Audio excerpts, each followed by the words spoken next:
नमस्कार दोस्तों। बुद्ध और ओशो दोनों अपने अपने समय के महान दार्शनिक विचारक रहे हैं। भारतीय समाज पर दोनों का गहरा प्रभाव रहा है। अपने अपने विचारों से दोनों ने ही समाज में व्याप्त अंधविश्वास, अज्ञानता, रूढ़िवाद, कर्मकांड आदि पर करारा प्रहार किया है। ओशो के ऐसे ही कुछ विचार बुद्ध के बारे में। ओशो के शब्दों में ही। दोस्तों, आप देख रहे हैं हमारा YouTube चैनल अनिल धानु का सच।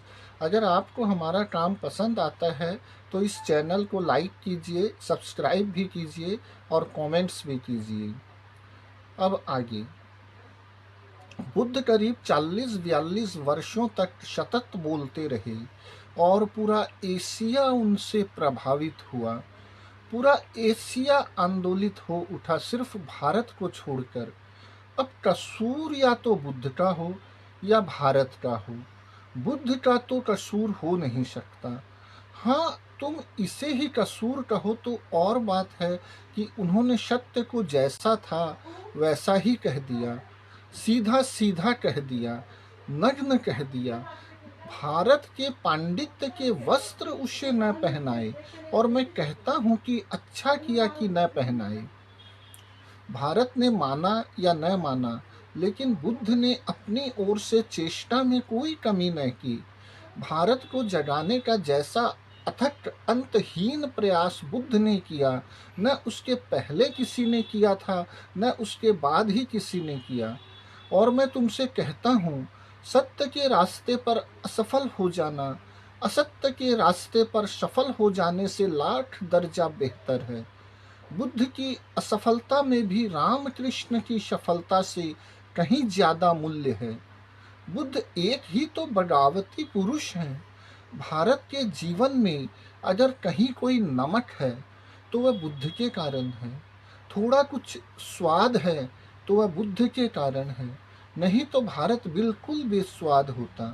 क्यों बुद्ध को नहीं सुना जा सका? कई कारण हैं। पहला कारण तो भारत के पंडित हैं, पुरोहित हैं।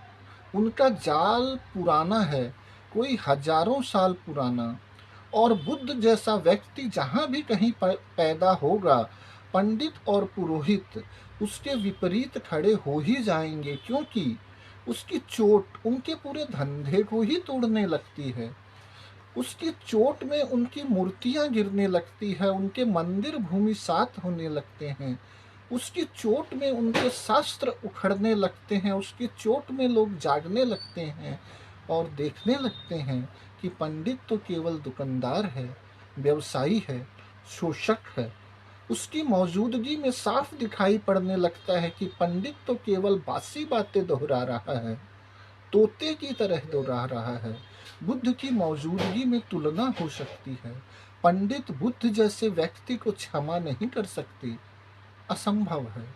उनके निहित स्वार्थ इसके विपरीत है। और दुनिया में पंडितों और पुरोहितों का इतना बड़ा और इतना लंबा जाल और कहीं नहीं है। यह भारत का दुर्भाग्य है कि यह पूरा जाल इतना प्राचीन हो चुका है कि इसे तोड़ना मुश्किल होता है। यह हमारे रग रेशे में समा गया है। इसके खिलाफ एक लफ्ज भी किसी ने कहा कि बस झगड़ा खड़ा हुआ। दोस्तों, ये थे ओशो के शब्द। इस कर्मकांडी अंधविश्वास से हमें बाहर निकलना ही होगा। तभी हम प्रगतिशील अंधविश्वास मुक्त समाज की दिशा में आगे बढ़ सकते हैं। धन्यवाद दोस्तों।